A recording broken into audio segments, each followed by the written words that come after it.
بريس الشيطاني ذي الذيل الورقي إلى الراقص الإسباني. مرحبا بكم.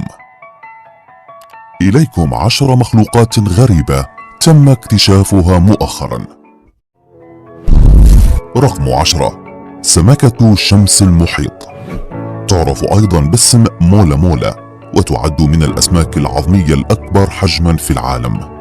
يتراوح وزن السمكة البالغة من هذا النوع من 250 إلى 1000 كيلوغرام، ويصل طولها إلى حوالي 1.80 سنتيمتر، بينما يصل طول بعض تلك الأسماك إلى 3 أمتار، إلى جانب 2 مترين إضافيين هما طول زعانفها. تعيش تلك الأسماك في المحيطات الدافئة حول العالم، حيث تستطيع الحصول على غذائها من الحبار والقشريات. تستطيع تلك الأسماك السباحة في مختلف مستويات المحيط، فقد تم العثور عليها في كل الأماكن من السطح إلى أعماق البحر. تستطيع تلك الأسماك أن تضع عددا هائلا من البيض أكثر من أي حيوان فقاري آخر، حيث تستطيع أن تضع 300 مليون بيضة في المرة الواحدة.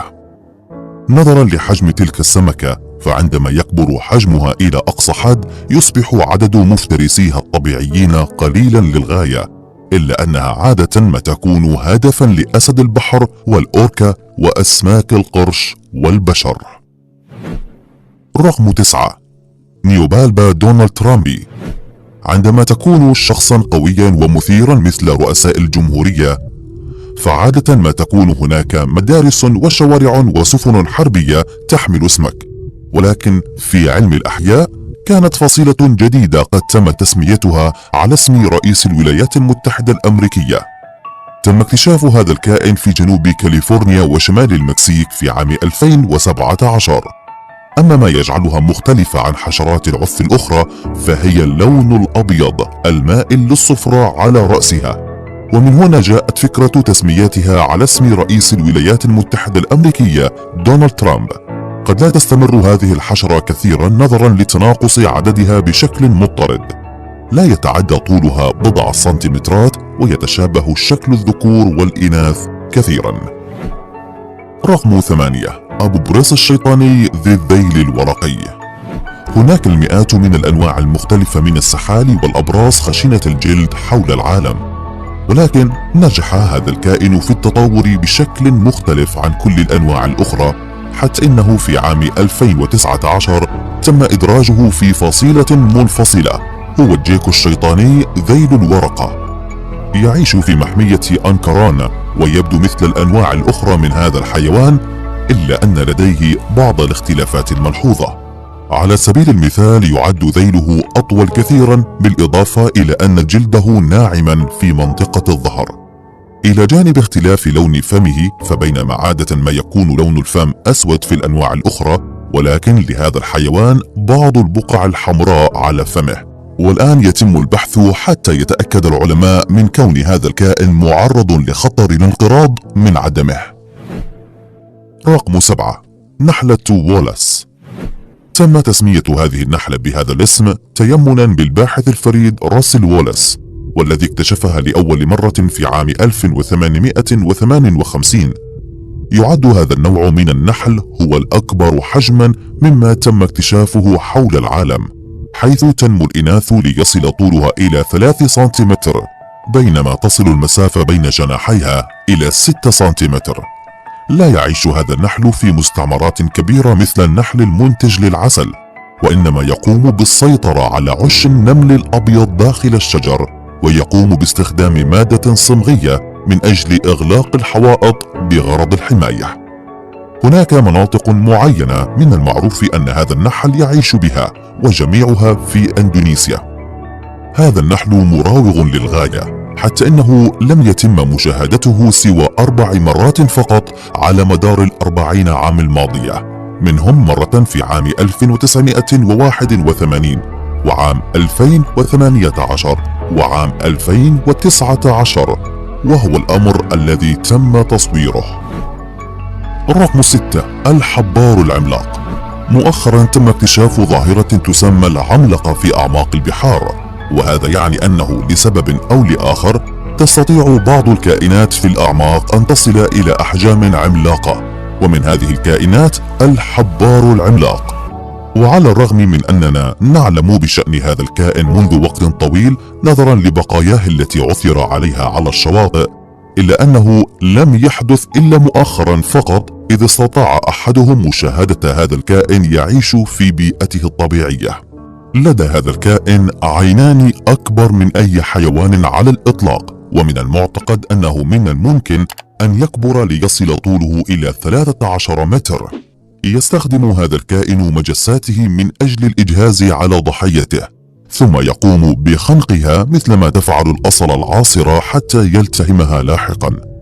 تم تصوير هذا الكائن مرتين، مرة في اليابان في عام 2004 والأخرى في الولايات المتحدة الأمريكية في عام 2019. رقم 5. الفأر ذو أنف الخنزير. تم اكتشاف هذا الكائن في عام 2015 على جزيرة سولاوسي بأندونيسيا. أما عن المكان الوحيد في الجزيرة حيث شوهد هذا الكائن فهو على منحدرات جبل بيكر، حيث تشاجرت تلك القوارض للحصول على ديدان الأرض والخنافس. من أجل العثور على الغذاء في تلك المنطقة قام هذا الكائن بتطوير بعض طرق التكيف الخاصة به، ومنها أنفه التي ترشده إلى أفضل المناطق التي يمكنه الحفر بها، بالإضافة إلى أن طرفيه الأماميين طويلين للغاية بالنسبة للقوارض من هذا الحجم. من المعتقد أنه قد تطور بهذا الشكل حتى يتمكن من غرس أطرافه في فريسته وسحبها من الأرض. أما عن فكيه فهما ليسا شديدي القوة مثل القوارض الأخرى، وهذا على الأرجح يرجع إلى أن الدود واليرقات والخنافس لا تحتاج إلى قوة كبيرة من أجل مضغها. رقم 4. خيار البحر الشفاف.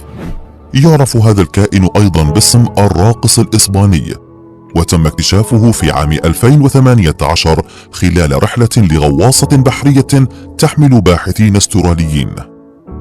لقد كانوا يستكشفون النظام البيئي لساحل القارة القطبية الجنوبية. تم تصنيفه باعتباره نوعا من أنواع خيار البحر. يتغذى هذا الكائن على جزيئات صغيرة، وقد يتجول في مساحات كبيرة يوميا بحثا عن الطعام. لقد قام هذا الكائن بتكييف معين غير مسبوق، فهو قادر على استخدام زعانفه وكأنها أجنحة من أجل السباحة إلى أعلى، وبالتالي فهو يستطيع أيضا الحصول على الغذاء من السطح. رقم 3. ضفدعيات البحر. هو نوع من أنواع الأسماك التي تعيش في الأعماق، وعادة ما تتواجد في المحيط الهندي والمحيط الأطلنطي والمحيط الهادئ على عمق 2 كيلومتر ونصف. هي كائنات غريبة ذات أجسام كبيرة وشفافة مغطاة بقشور صغيرة تحتوي على أشواك، ومن المعتقد أنها تنمو حتى يصل طولها إلى 30 سنتيمتر. وقد تكيفت بشكل متفرد، حيث أصبحت خياشيمها تسع كميات كبيرة من المياه، مما يؤدي إلى زيادة حجم جسمها. تعد هذه حيلة دفاعية مفيدة للغاية، لأن هذا يجعل أي مفترس محتمل يفكر مرتين قبل أن يهاجمها. تحتوي إحدى زعانفها الظهرية على زائدة تقوم بتعليقها أمام فمها من أجل جذب ضحاياها. رقم 2. سيافيلا سوغيموتو. عثر عليه على جزيرة إيشيجاكي في اليابان، وقد قام هذا النبات بإنشاء علاقة تكافلية مع نوع من أنواع الفطر، حيث يتم تشارك الغذاء مع هذا الفطر الذي يتولى اجتذاب الغذاء من الطبيعة، بينما يقوم النبات على تجنب نمو نباتات أخرى على مقربة من المكان حتى لا تكون هناك منافسة على الموارد.